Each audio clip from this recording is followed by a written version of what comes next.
हर एक पल बहुत महत्वपूर्ण हो जाता है। और जब आग किसी अस्पताल में, स्कूल में या मल्टी स्टोरी बिल्डिंग में लगे तो उस समय पर किस तरीके से फायर ब्रिगेड तैयार रहती है, कैसे उसके उपकरण काम करते हैं, इसी को लेकर आज एक मॉक ड्रिल आयोजित की जा रही है। एक लखनऊ का हॉस्पिटल है, बड़ा हॉस्पिटल है, और ये फायर ब्रिगेड के जरिए जब किसी व्यक्ति को निकाला जाता है तो कैसे ये मल्टी स्टोरी बिल्डिंग में आपको दिखाते हैं कि लोग जब कहीं 4 मंजिल 5 मंजिल ऊपर पहुंचते हैं तो उनको उतारने के लिए हाइड्रोलिक मशीन से जो प्लेटफॉर्म है उसको ऊपर ले जाया जा रहा है। ऊपर ले जा करके जो लोग ऊपर फंसे हैं उनको नीचे उतारा जाएगा। और उसके साथ ही जो फायर ब्रिगेड के लोग होंगे, जब अगर आदमी निकल आता है, जब वो कोई घायल फंसा होता है धुएं में, तो उसको किस तरीके से टांगना है ये भी बहुत महत्वपूर्ण हो जाता है। उसको रख रखाव, क्योंकि घायल व्यक्ति बदहवास होता है, ऐसे में उसका बीपी और तमाम चीजें होती हैं वो शूट करती हैं, तमाम उस समय पर उसके लिए बहुत महत्वपूर्ण हो जाता है। तो ये देखिए कैसे स्ट्रेचर खोला जा रहा है उसको, ये तमाम जो ड्रिल है वो करवाई जा रही हैं Uttar Pradesh fire brigade department की तरफ से। और इस ड्रिल के जरिए देखा जा रहा है कि अगर कोई ऐसी इमरजेंसी आती है तो कैसे उसको निपटा जाए। जो मरीज हैं वो यहाँ पर मौजूद हैं, जो हाइड्रोलिक मशीन है वो यहाँ पर मौजूद है, और ये सारा कुछ हो रहा है। DG fire service Sujit Pandey हैं यहाँ पर, पूरा जो ड्रिल है वो करवाई जा रही है, उनसे बात भी करेंगे। सर, ये जो ड्रिल है कितनी महत्वपूर्ण हो जाती है जब रियल में ऐसी कोई घटना होती है? ये बहुत महत्वपूर्ण है, इसीलिए हम इसको हर एक जिले में, हर एक तहसील पे, ये माननीय मुख्यमंत्री जी का आदेश भी है और उसी के तहत ये कराया भी जा रहा है। ये अवेयरनेस ड्राइव है कि जब भी कोई फायर का इंसिडेंट होता, आपने देखा यहाँ एक स्मोक सिर्फ लगा था, और जैसे ही सूचना मिली फायर की टीम भी आई और हम एक साथ हाइड्रोलिक प्लेटफॉर्म भी यूज कर रहे हैं, फायर टेंडर भी यूज कर रहे हैं, मेडिकल टीम्स भी है, एम्बुलेंस भी है। हर एक मिनट काउंट करता है। गोल्डन आवर की बात छोड़िए, गोल्डन सेकंड्स होता है, गोल्डन मिनट्स होता है। इसलिए जैसे ही हम कोऑर्डिनेटेड एफर्ट करते हैं हम बहुत सारी जान बचा सकते हैं। और यही एक तरीके से अगर कहा जाए इस ड्रिल से खामियां भी कि कहाँ पे हमको अपना चेक बैलेंसेस करने हैं होता है, यह भी हम देखते हैं। बहुत सारी चीज होती है, कितना टाइम लैप्स हो रहा है, कोऑर्डिनेशन में कितना टाइम लग रहा है, plus medical team specially hospitals में एक बहुत बड़ा कोऑर्डिनेशन हो जाता है। यदि फायर की टीम एंड द लोकल वहां पर जो मेडिकल के स्टाफ रहते हैं उनको समझ में आए कि किसको क्या करना है या रोल क्या है, तो यह बहुत ही अच्छा, और आज का डेमो बहुत अच्छा रहा भी है जैसा आप देख रहे हैं। तो पूरे प्रदेश में इस तरीके से अवेयरनेस, ये पूरे प्रदेश में हम लोगों ने प्रत्येक दिन स्कूल्स में ट्रेनिंग दी है, कॉलेजेस में दी है, गांव में जाकर दी है, पंचायत में दी है। इस तरह के डेमोज कर रहे हैं हर एक जगह पर। उसी का एक पार्ट आज यहाँ लखनऊ में, जहाँ देखिए आप रेस्क्यू करके लोगों को नीचे लाया भी जा रहा है और फायर बुझाया भी जा रहा है।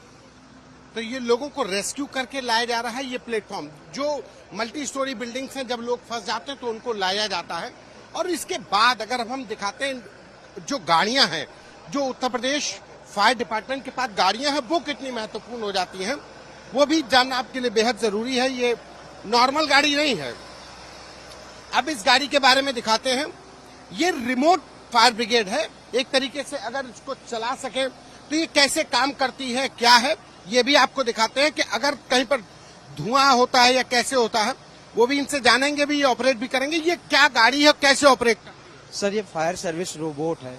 जहाँ पे रिफाइनरी, जहाँ या बिल्डिंग स्ट्रक्चर जहाँ कमजोर होता है, जहाँ हमारा फायर सर्विस के जवान को डर रहता है कि उसके ऊपर बिल्डिंग गिर सकती है, छज्जा गिर सकता है, जहाँ उसको चोट, तो वहाँ पे हम इस रोबोट से काम करते हैं। ये रोबोट करीब 100 मीटर तक काम करेगा।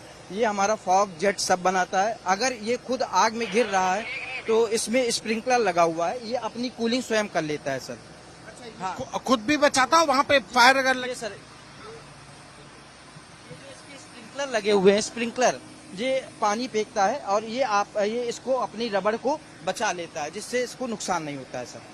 ये बिना मतलब कहा जाए रोबोट है जो जहाँ पे आग धुआं होगा ये खुद ही चला जाएगा। सर, धुआं जहाँ पे रिफाइनरी, विशेष है कि जहाँ पे रिफाइनरीज या पेट्रोल पंप, जहाँ पर मैंने कहा ना जान का खतरा हो सकता है, जहाँ फायर सर्विस को दिक्कत, कर्मी को दिक्कत होगी, वहाँ पे हम इस रोबोट से काम लेंगे। ये करीब 100-150 मीटर तक आराम से जाएगा और ये hose pipe, charge hose pipe, पानी से जो चार्ज होता है होज पाइप, वो लेकर के जाएगा। करीब 65 किलो वजन तक का ये खींच सकता है। खास करके रिफाइनरीज में केमिकल, अगर कोई आग लगती है, केमिकल जी।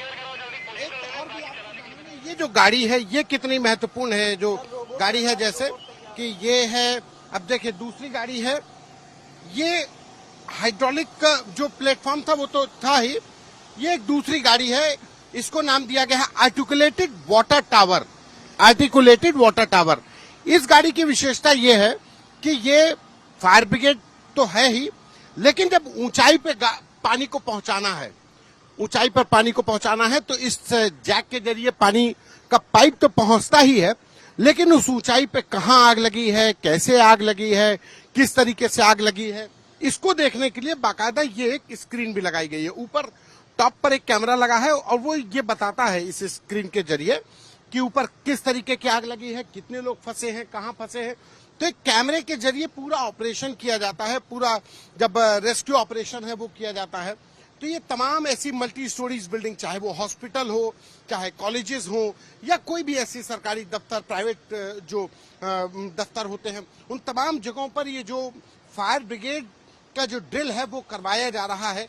कोशिश यही है कि लोग भी जाने और फायर विभाग भी अपने इस ड्रिल के जरिए अपनी मशीनों को चेक कर लेता है। मशीनों का भी एक तरीके से उनकी चेकिंग होती है कि वो काम कर रही है कि नहीं कर रही है। और वहीं दूसरी तरफ एक कोशिश है लोगों को अवेयर करके ऐसी किसी घटना पर कैसे रिस्पॉन्स करना है ये भी बताने की। कैमरा पर्सन संजय के साथ संतोष कुमार, आज तक। जैसे कि मैं सो रहा हूँ तो पिताजी को जगाना है मुझे, तो वो डायरेक्ट उठाने के बजाय, और हिंसा की परंपरा मेरे यहाँ नहीं थी सौभाग्य से, तो वो क्या करते थे कि उस कमरे में आ जाएंगे या बाहर से गुजरेंगे और चौपाई बोलेंगे, प्रात काल उठ गए रघुनाथा मात पिता गुरु नावही माता। कभी कभी मैं गुस्से में उठ करके अरे पापा चरण स्पर्श किया और सो गया। मैंने कहा अब मत उठाना।